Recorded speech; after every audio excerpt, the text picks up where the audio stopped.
automatically goes to start transcribing. So we'll turn that off. Stop transcription. Good morning. Welcome to Vertical Integration this morning. This morning our presenter is Dimity Pond, and the subject is how to approach the patient with memory impairment. Before we go any further, I'd like to acknowledge the traditional custodians of the land that we're meeting on and pay respect to elders past, present and emerging.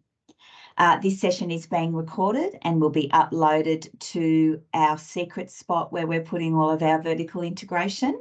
If anybody needs the link to that, please let me know. During the presentation, Dimity does have some questions, so you can either type the answers in the chat box, or if you just want to raise your hand with the hand icon. I'm sure Georgia, can you see the hand icon, Georgia? I'm just raising my hand. I can see it, Jenny. Great. So, and then I don't know if Georgia can, but she that's can. okay.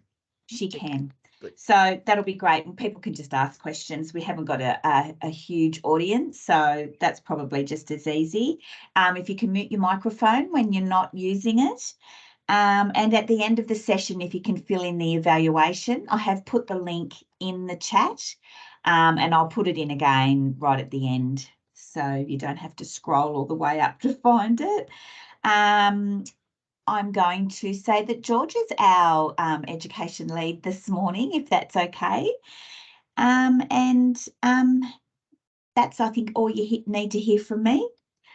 I did realise that there were a couple of people that didn't get the link to join, so you do have to register in Eventbrite, and then I send everybody that's registered the link for the meeting. So if you need to share with anybody else, just let them know to register in Eventbrite so that you do get the link. All right, I'll hand over to you, Dimity. Okay, so patient with memory impairment. I always have memory impairment at this time of the day, so don't ask me anything too hard for the first 10 minutes or so. Okay, we might look at the first slide. Thanks, Jenny. Okay, so I just thought we'd start with a bit of a case to get our heads around the issues. There's a question about CPD points. Jenny, do they get logged automatically, or do we have to do that?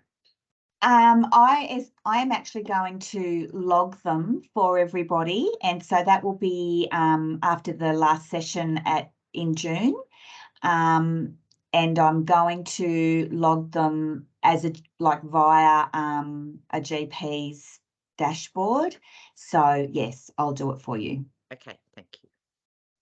Okay, so this is Mary, who's a fairly typical patient, probably for all of us.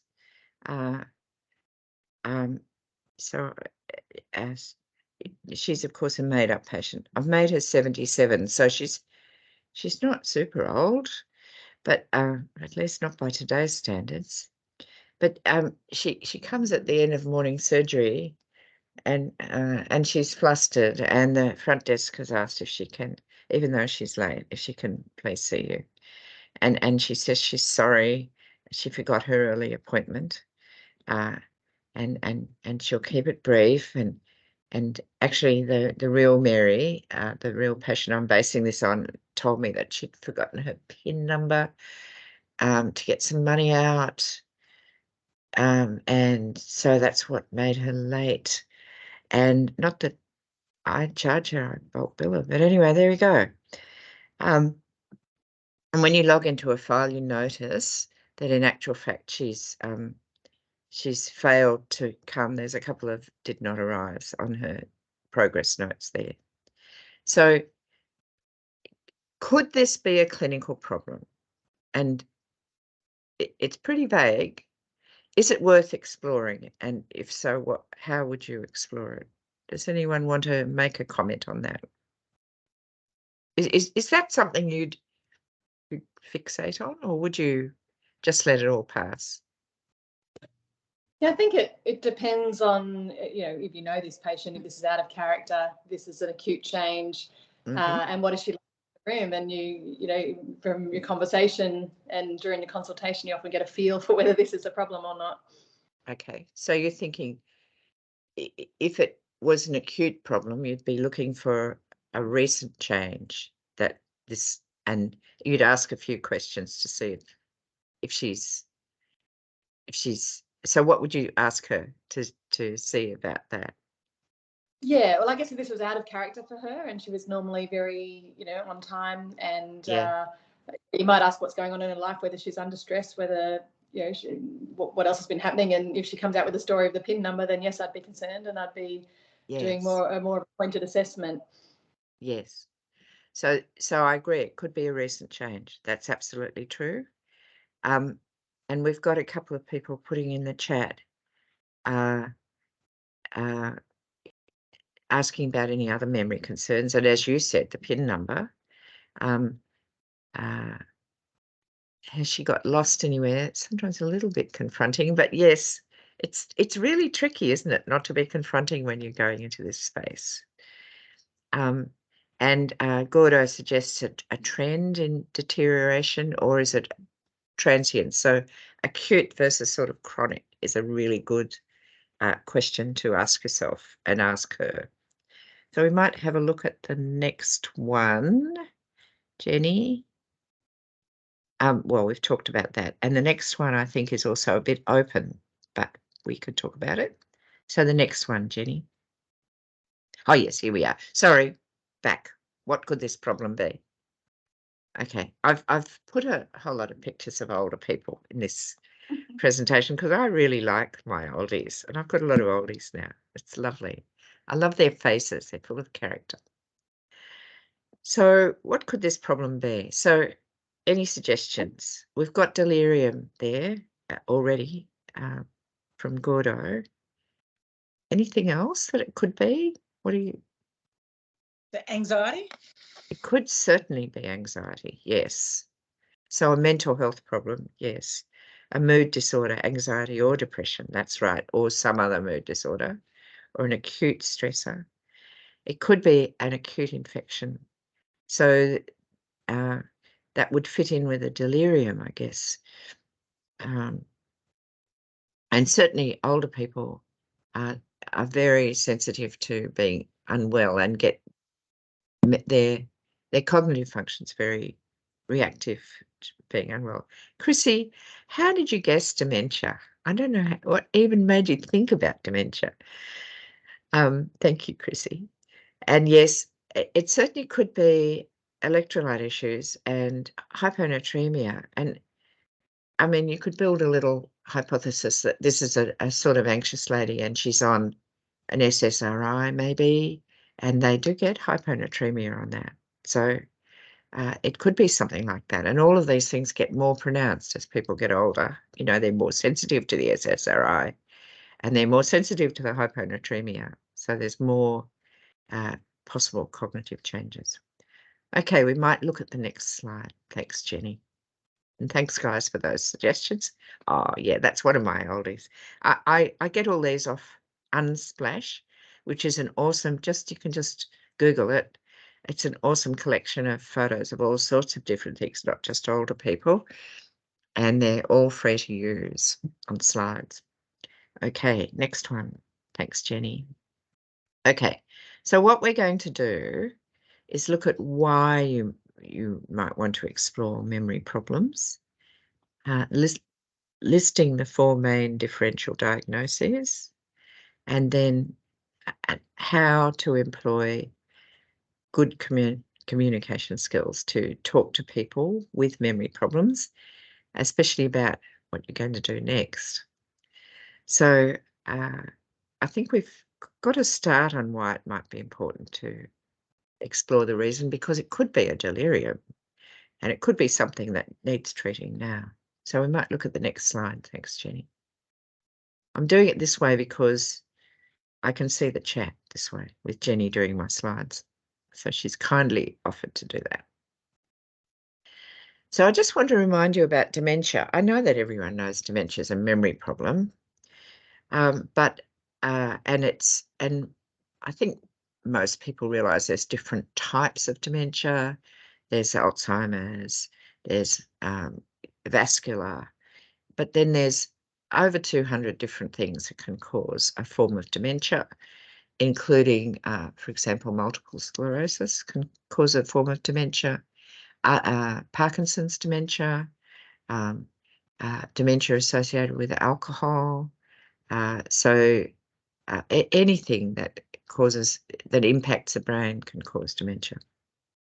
And another thing to remember is that people don't necessarily present with memory problems. This lady did, but it may be a change in personality. It may be that what comes across is their ability to perform activities of daily living. And in fact, the lady I'm basing Mary on had been complaining to me for about a year that she was taking longer and longer to cook dinner, and her husband was cross with her. But she was losing the ability to sequence her, to get it all together, to get dinner on the table. Instead of taking half an hour, it was taking her an hour. And then I bumped into her at the shops buying some ingredients for dinner. She said, I started cooking and then I realised I didn't have everything. Had to come up the shops and get some of the ingredients.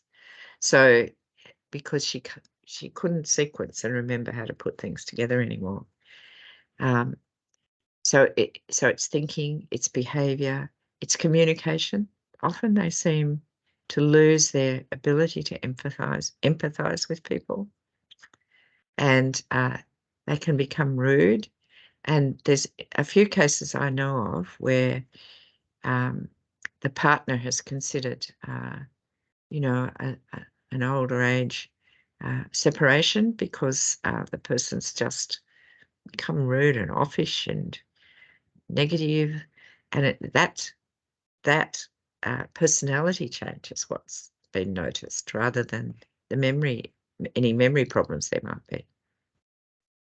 And the people themselves describe the condition as disabling, challenging, life-changing, and stressful. And so you may have anxiety and depression because you've got some insight into that things aren't working as well as they used to. So it's sometimes hard to disentangle those two things. The other thing is that depression itself is a strong risk, lifelong depression is a strong risk factor for dementia. Okay, we might. So do you want to go there, guys?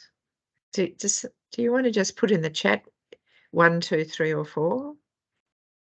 Are you going to do this, or are you going to watch and wait for a while, not raise it?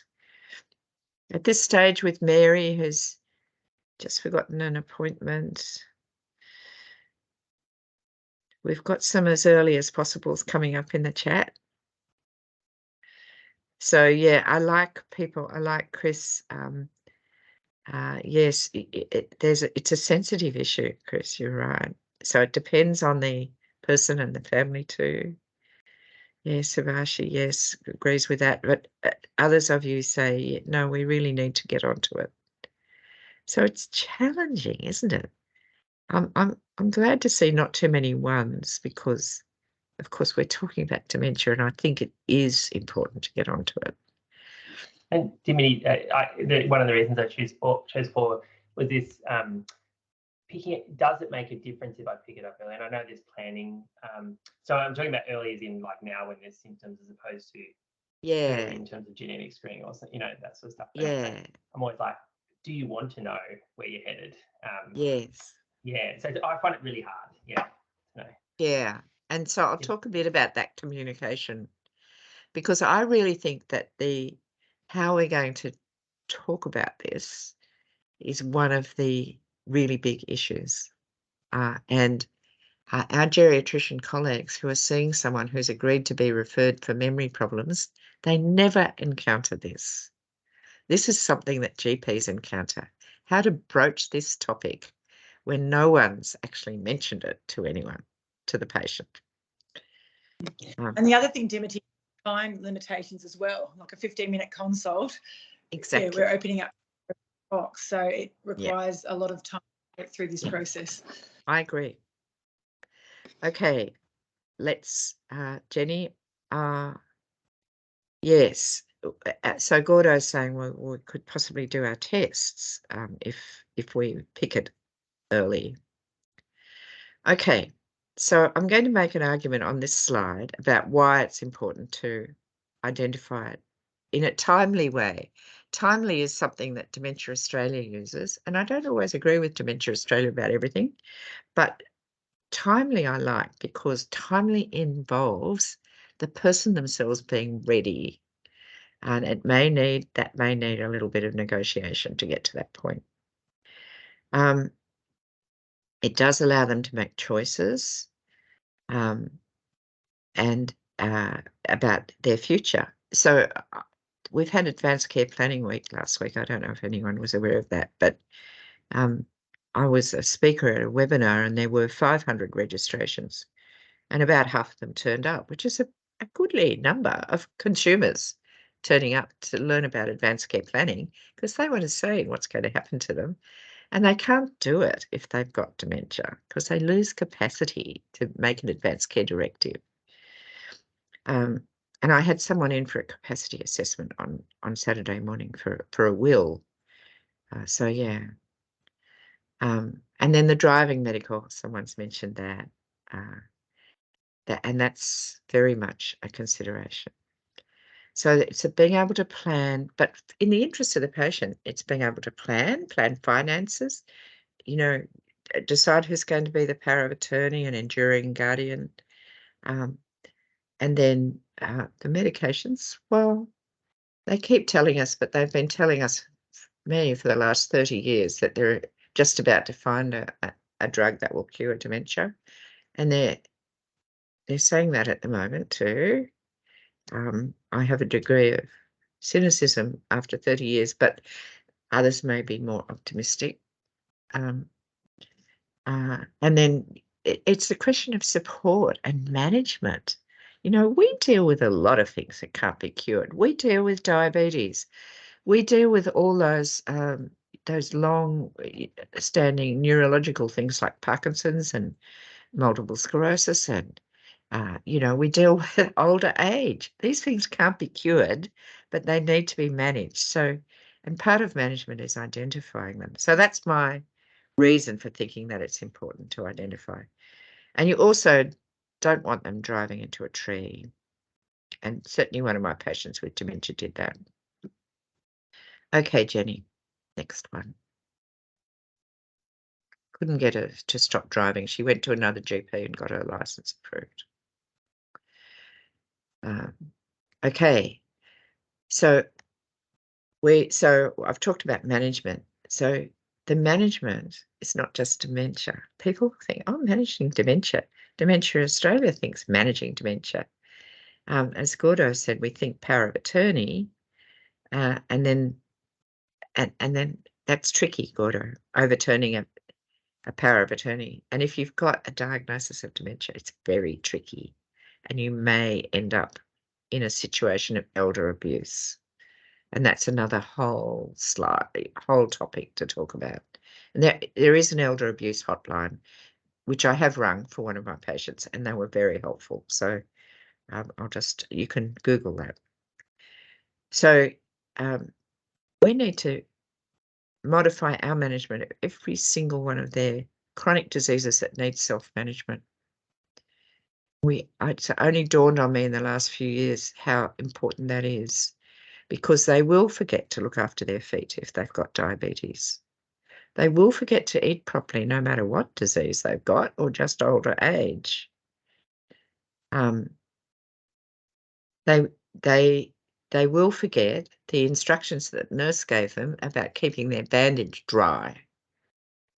And all of these things cause endless problems in managing their medical, the medical side of their things. And Chris, if they've got a diagnosis of dementia, it's hard to argue that they've got capacity. Although I would argue that in the early stages they do have capacity. So it's an enduring, it's usually an enduring guardianship, enduring power of attorney, which is supposed to be activated when they lose capacity. So, but if you've got that, if you're stuck with that diagnosis, you know, it's really difficult. Which is another question, and that also raises that idea of how early do we want to diagnose this and take that capacity away from them. Yeah. Yeah, it's a very tricky area. And so what I would say, and I would only say this to an audience of GPs, because a geriatrician say you need a diagnosis.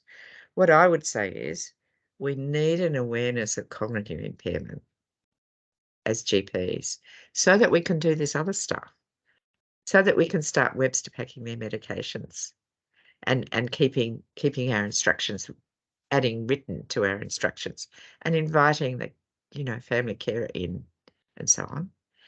Even if we don't go to the point of getting that diagnosis written down somewhere. Now, can I just ask, sorry? Yeah, go on. Yeah. I found that some patients in those early stages, even if they do have that label and they've had a diagnosis, some of the geriatricians have been very good about saying, okay, they have this diagnosis, but I believe they still have capacity. I believe they're still okay to drive, you know, as long as they're having the regular reviews. So you don't have to activate that power of attorney if they still, you know, get specialist advice and have that documented. Yeah, that's right. That's right. So you can get specialist advice about that and get people to assess their capacity. Yeah. So yeah, that would be another way to go, apart from elder abuse, getting their capacity reviewed. Okay, moving on. Thanks, Jenny. Oh, another one of I love that picture. It's full of character, that face. Okay, thanks, Jenny. We'll do the next one. So how do we measure it? What screening tests or cognitive function tests do you guys use? You want to just put some in the chat? Someone has mentioned the MOCA already. Any others that people use? The MMSE, the clock, the GP cog. I think the hospital's moving a lot to the MOCA these days. The trail making, yeah. Yeah, Chris, they talk a lot about the trail making and maze for driving. Yeah, it makes intuitive sense. It's not evidence-based, but nevertheless, it makes intuitive sense. And they do struggle. I know part B of the trail making, it's always, that's the part of the driving test where I'm like, oh, I hope they get through this, because I find a lot of people struggle with that 1A, 2B, 3C, which you wouldn't think it'd be a problem, but I don't know if it's something to do with literacy or schooling. Like, I don't know, but people who I don't think have impairment will struggle with that part. Yeah, it really picks up that kind of, it picks up, it's more sensitive, isn't it? The trail making to impairment. The Rudash. The Rudash is, I love the Rudash. I can never remember it. It's supposed to be independent of literacy. So the questions in the Rudash don't expect you to spell world backwards or anything complicated and literate like that. But they ask you to follow complicated directions, such as put your right hand on your left shoulder and stuff.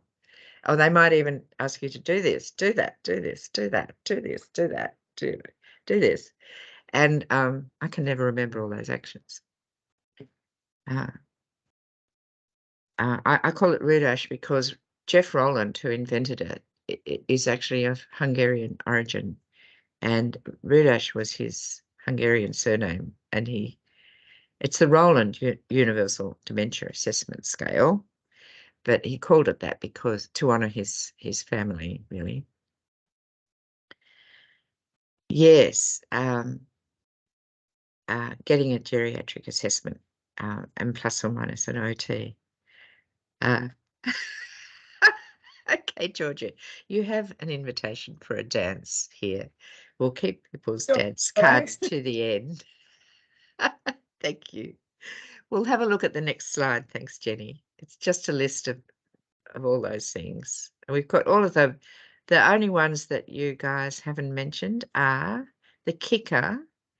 So the kicker is one for Indigenous folk. There's a version of the kicker which has got boomerangs and things in it, which is okay for remote Indigenous communities, maybe. But there's one called the kicker cog, which is for urban Indigenous folk, and it's been developed in collaboration with Indigenous folk, and it's good for them. So it's a little bit different with Indigenous folk. They often, well, it depends on the person and their culture, I guess, but sometimes they do have family with them, and family tend to want to help. So the kicker cog's been designed with that in mind. In residential aged care, there's something called the PASS, the psychogeriatric assessment scale or something, and that's the one they have to use, and it's long and complicated, and you probably don't even know what the score is. It's actually worth asking a facility, if you visit facilities, could I just have a look at their scores when they came in, you know, especially if they're recently in. I've had people who've clearly failed the geriatric assessment scale, which the depression scale, geriatric depression scale, and no one told me. They just filled it in like a piece of paper, and you know, they got 12 out of 15 or something, which is quite depressed, and they just sort of failed it. They've done their paperwork. So you need to ask. Okay, we'll move on. Thanks, Jenny. Oh, yes, I just wanted to show you some clocks. The clock, I find the clock is a very nice screener. It's not all that sensitive. It's only about 70% sensitive, but it's a very nice screener. So I give them a circle and ask them to mark in the hours for a clock and then draw the hands to indicate, and the time I pick is 10:11. And it assesses frontal and temporoparietal functioning, which the MMSE is weak on, actually. The MOCA is better on. We might have a look at some clocks, Jenny, on the next slide. So it does give you a very good idea. The one in the top left-hand corner is correct, in case any of you are wondering. The others aren't. Now, my practice nurse, and I think, I don't know how general this is, but my practice nurse doesn't want to confront people with their inability to do the clock or some other things either.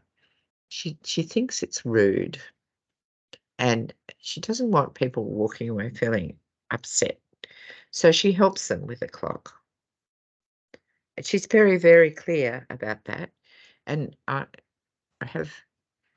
did employ nurse educators to spend 2 hours with our practice nurses on cognitive assessment. So despite that, that's still her view. So, and we are also torn between our compassion for our patients and the need to objectively measure their impairment. So, and yeah, thanks, Chris. The clock can be quite sensitive. And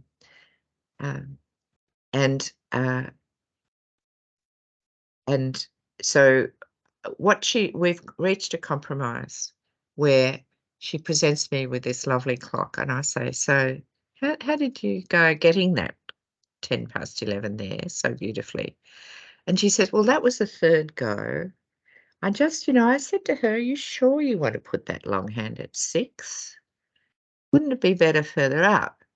So, and they eventually compromise with something that looks like the top left-hand corner, but she tells me, and I can give the person a naught on the clock. Then the clock is part of our 75 plus health assessment because we know it tests for things other than the MMSE and it's quite sensitive. So it is worth talking to your practice nurse about what they do, about their practice. Some people substitute another word for world. In one disadvantaged area where we sent nurse educators out, the practice nurses were using the word cat spelled backwards because they said the literacy was such that it wasn't fair to ask people to spell world backwards. So you really need to. So I don't think nurses are necessarily taught cognitive function testing, and they're not. And they're torn, as I say, between their compassion and their relationship with the patient, and which they see as really important, rather than the medical model, which is, doing all these tests and assigning people numbers. So we have to work out what's going on sometimes. Okay, Chrissy, that's really good. I always explain that they don't get a perfect score. Yeah, I like that. Yeah, I think if we do an assessment scale, we have to do it properly. Otherwise, there's no point. Yes. I think it's almost bordering on fraudulent if you're documenting something that's not accurate. If you haven't done it, then you don't document it. Because especially with the driving thing, I think we've just got to be careful and balance that responsibility, protect everyone else on the road. That's right. Yeah, and say if they struggle with that world backwards, it could be a literacy issue, it could be an educational issue. And I always say you don't have to get a perfect score. This is just giving us an indication if there are any particular areas that you're struggling with or something like that. And Gordo, I have had patients who've been up all night practicing the MMSE before their driving assessment too. So you're right. So they're not only sneaky, but really stressed. So I even had one person actually write down an answer on their palm. There's a holding their hand to their eye to block their vision for the vision test, and have them to let it on the palm, and also what date it was. Yeah, they do it like that, don't they? Yes. Yes, that's right. All right, we'll move on. Okay, thanks, Jenny. So the limitations are false positives. They score in the dementia range. If they don't have dementia, they might have one of those other things we talked about, like delirium. There are false negatives, which means they score really well, but they actually aren't functioning really well. And I have had people who score 29 out of 30 and can't find their way out of my surgery. It's all that simple, but it's not that hard either. And they certainly may be affected by poor education, poor local language skills, poor hearing, and they may be anxious or upset on the day. So that all of those, or they may have been up all night practicing their MMSE. So, and then really upset because we use the mocker instead that day. So there is a more sensitive test called the ACER, the Addenbrooke's Cognitive Examination, revised, ACE-R. And it takes me 15 minutes, a whole 15 minutes to administer. It's miles more sensitive than our other screening tests. And it's well within our capacity to do it. And you don't need special training. Okay, we'll move on. Thanks, Jenny. Sorry, Jenny, is there a frequency, like if I'm sending someone to a geriatrician and they've scored poorly in the MMSE and the clock, then I might refer to the geriatrician and they might do a mocker, because you don't want to do mockers too frequently. So is there sort of a recommended time gap between assessments? Not that I know of. But there's no doubt a learning effect if people have the same assessment. Well, if they've practiced all night, there is a learning effect. So, so it is good to change the assessment if you're suspicious about that. But that would mean if it's your practice nurse doing it, the practice nurse learning a different assessment too. So that's another challenge. Jimmy, that's really funny because my patients always complain to me that I'm the only one who ever tests them on memory for their driving assessment. It's like, oh, you're the only GP who does this. And they say they actually make an effort now.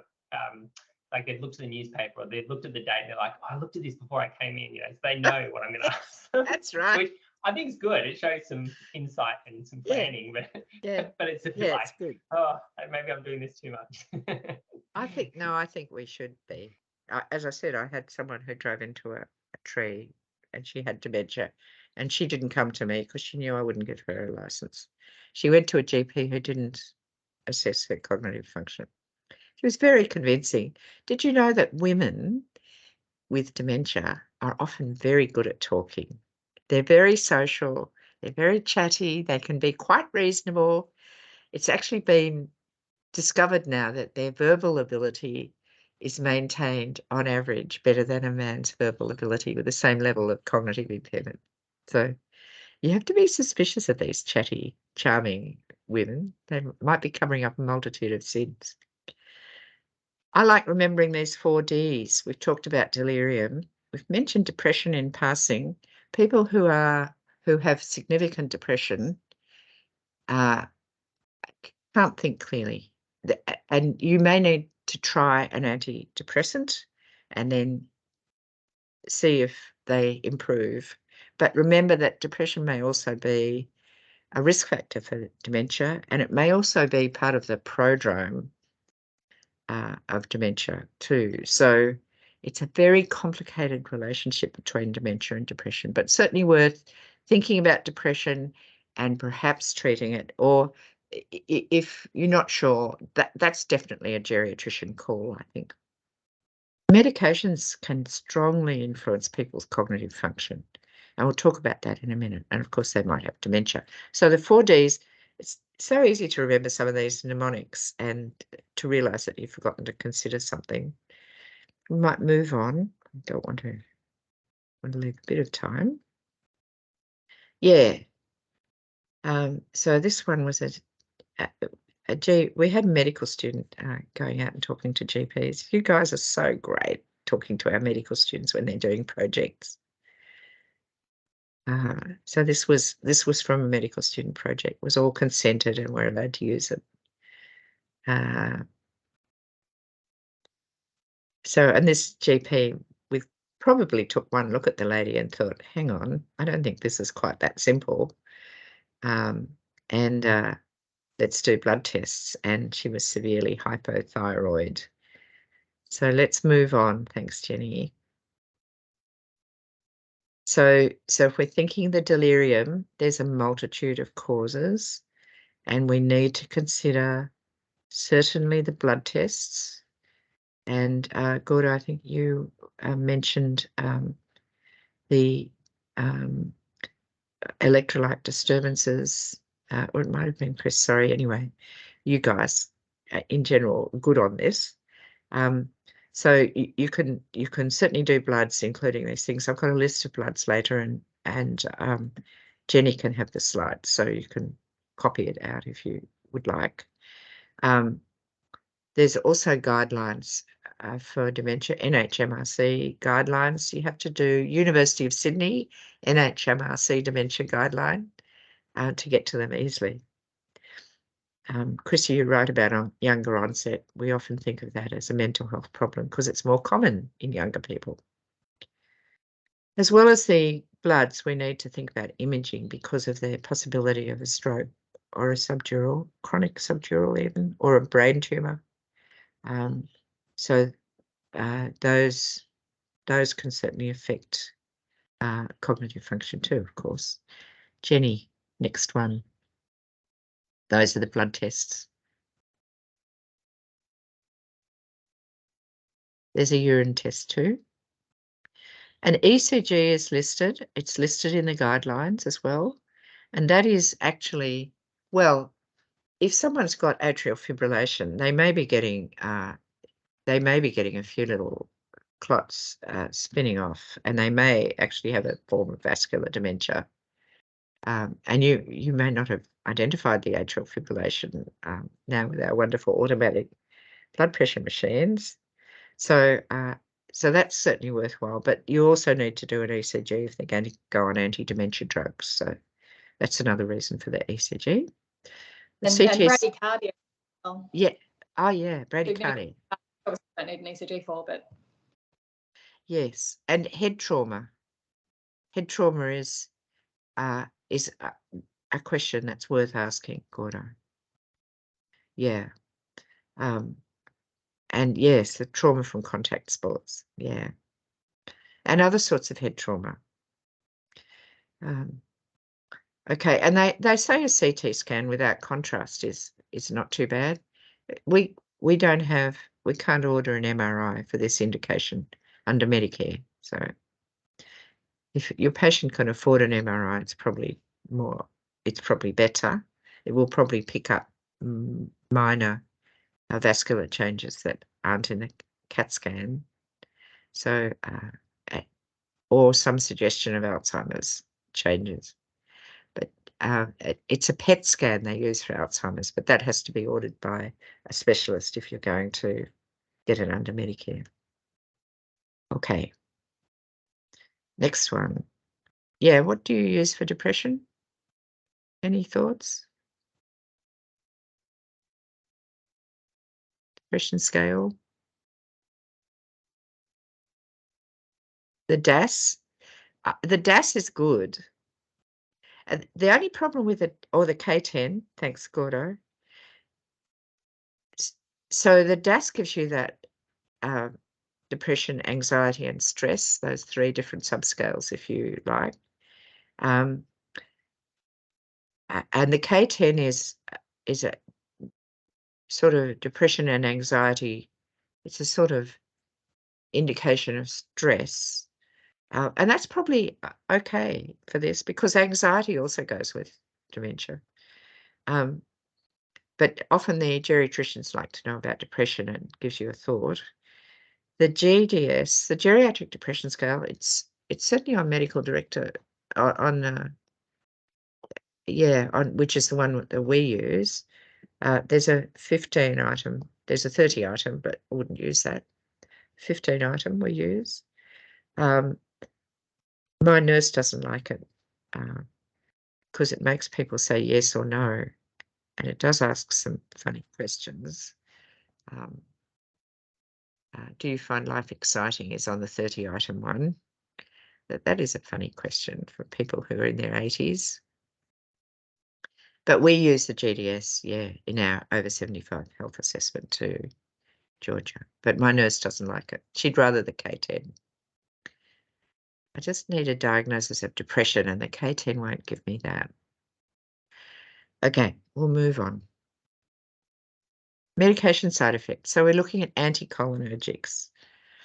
Home medication review may assist because pharmacists have tools to look at anticholinergic load. So we know about anticholinergics if we're thinking about tricyclic antidepressants.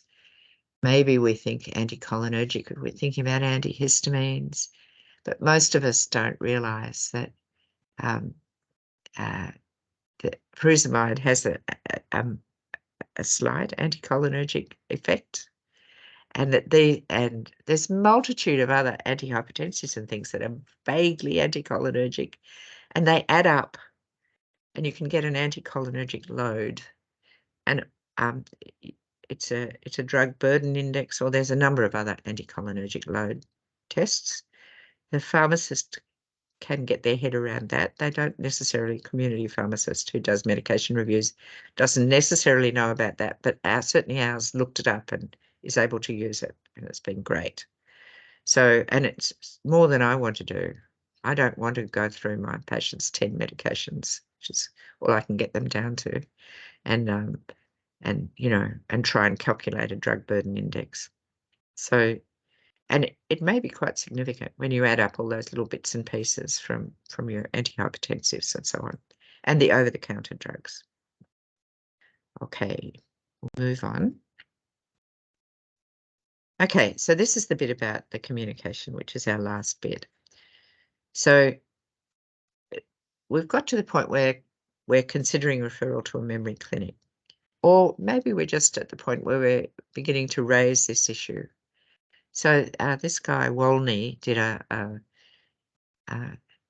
he's American, but it's not too bad. I think it applies to us. A qualitative study interviewing people about, it was a clinician interview, so doctors and nurses, about the barriers to having the conversation, right? We're not talking about making the diagnosis, just having the conversation. So one barrier is that the person's there all by themselves, you know, like my 92-year-old living by herself who comes in, and it's not necessarily something you want to raise with her when she's going to go home by herself. You know, so the lack of social support is a real issue.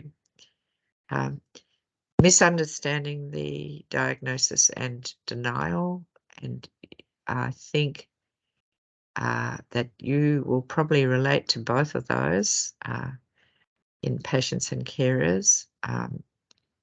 Misunderstanding the diagnosis may be, okay, you've got dementia, right, we're going to sell the house and activate the power of attorney, sell the house and put you in a nursing home. And we haven't even got to the point of diagnosing it yet. So that's tricky. We have to be careful. Or it may be that, oh, well, everyone gets Alzheimer's disease, you know. So it takes a lot of education, and that's on us, I think. For us as clinicians, difficulty giving the bad news, difficulty communicating uncertainty. At this point, when you're thinking of referral to the memory clinic, and really you can't just send someone to a memory clinic without mentioning that they're going to have their memory tested. And why would that be? I don't think that's fair. So, but we're not sure that they've got something wrong with them. And, you know, that's a hard message to get across to people. And especially people with some degree of cognitive impairment, they're likely to get highly offended and think you're giving them a diagnosis or something. And of course, lack of time, which George has already raised. And then there are contextual issues, like if this person is the one that does all the driving around and they're the carer for their partner who's got a serious physical illness or physical and cognitive problems, making this diagnosis, you know, is going to cause a major problem for them. It'll mean that eventually they're going to lose their license. And then how are they going to manage? And you can see nursing home looming. And sometimes it's just easier not to go there. But I think we need to keep in mind that it's better to put in management earlier, sooner, rather than waiting till a crisis occurs. And so many of us, and including me over the years, have waited for a crisis to occur before making that diagnosis. Sometimes the family requests non-disclosure as well. Okay, we'll move on. Everyone's gone very quiet. Okay, so how are we going to do it? Well, of course, I mean, this comes out of the paper, build rapport. Well, we've got rapport with our patients usually, and we're good at doing this communication stuff. But I'll show you another slide on communication in a minute. Education, ongoing education, and involving the family. Okay, and the next slide. It's Jenny. Okay, so this was from a GP, from a forum that we held. And this is a GP who's seriously going to communicate this diagnosis. Makes an appointment, a double appointment for that. Gets the family carer to come. Explains the diagnosis and also gives a handout so that they can take it in. But then don't move on to, we're going to do this, we're going to do that, there's management, there's because as he says, that is not the moment. They need to go away and cry. They need to go away and be with their family, and they will come back with 1,000 questions.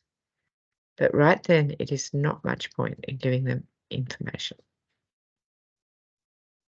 That's a very wise older GP from Newcastle area. Okay, we'll move on. Thanks, Jenny. So there are some basic communication guidelines for dementia. And you don't see these much in books. There's a link there to some guidelines that our team wrote in general practice at Newcastle, based on the literature. Keep everything simple. 1 or 2 sentences, only one question at a time. You know, okay, so have you forgotten your PIN often? Which bank do you go to? And do you still use a bank card like that? Have you thought of doing something? Do not do that to them. One question at a time. Short, simple sentences. And then wait for a response before you move on to the next question. Need a longer appointment. And then say, now I want to talk about medication, because they tend to have perseveration and want to keep on thinking about one thing. Okay. So there's a lot more in that link. There's another lovely picture. Thanks, Jenny. And I know I'm nearly out of time. We'll just move on to one more slide, I think. Okay. I'll make this our last slide. I had 3 multidisciplinary team slides. This one is about the nurse role. In the 75 plus, which the nurses often do, they can identify nutrition and falls and so on. These need to be acted on. And the nurses will notice when people come in with wet dressings and so on and realise they're not using, remembering instructions. And they may identify social isolation. And the other 2 slides were about referral to allied health for, say, the falls, say nutrition, say, you know, diabetes education or, you know, pulmonary rehab or something, and referral to social support structures. So I'm not going to show those slides, but flowing on from what the nurse does, a whole lot of actions that we really need to consider from that 75 plus health assessment, especially in people with dementia. So thanks very much for that. I'll wind up here. I've left 2 minutes. Jill, thank you for the online tool for measuring anticholinergic load. That's good. Okay, any final questions or comments? Sorry, it went a bit late. It was all your excellent interaction. Thank you, guys. Well, that was excellent, Dementia. So many gems, and I felt like you really just took us through the whole process. So I think next time we have a patient come in the door, we're going to hopefully do it as beautifully as you've just described. Thank you, Georgia. Because it is, and that's good. It is just, once you know what you're doing, it's just a question of getting there. It takes time, but you can get there. Yeah. And that time went very quickly too. I was like, oh, is it that time already? Because I think we'll just all take it. Yeah. It was Thanks, great. Georgia. Thank you. And then just a reminder, I think you'll know, Jenny, when our next session is on, because I think we've got Easter coming up, so it might be a month away. I'll just have a quick look. Because I'm on my phone, I can't look at it. Otherwise, I'll lose you. That's fine. I think I've got the 26th. And we're volunteers for further sessions. So if it doesn't have to be anything too taxing, it can be a case study, a topic of interest. Just email myself or Jenny or Chris or Dementia if you want to run a topic by us. And it might even be a few of you joining in together or involving the practice with allied health. But we really appreciate the contribution of speakers that help make this happen. So if anyone is interested, just reach out. And yes, we've got a few more sessions we need to fill in the gaps for the end of the term or semester. Yes, so the next session is the 26th. So, yeah, got nearly a month. So I hope to see you all then. Yeah, that's Michelle Reese, and I think it's on diabetes or preventing diabetes or diabetes reversal. It might be actually, I think. So she always gives a great talk. So we'll see you all then. Thanks everybody, and I will put a copy of the slides and the recording up. I'm just actually going to stop recording right now.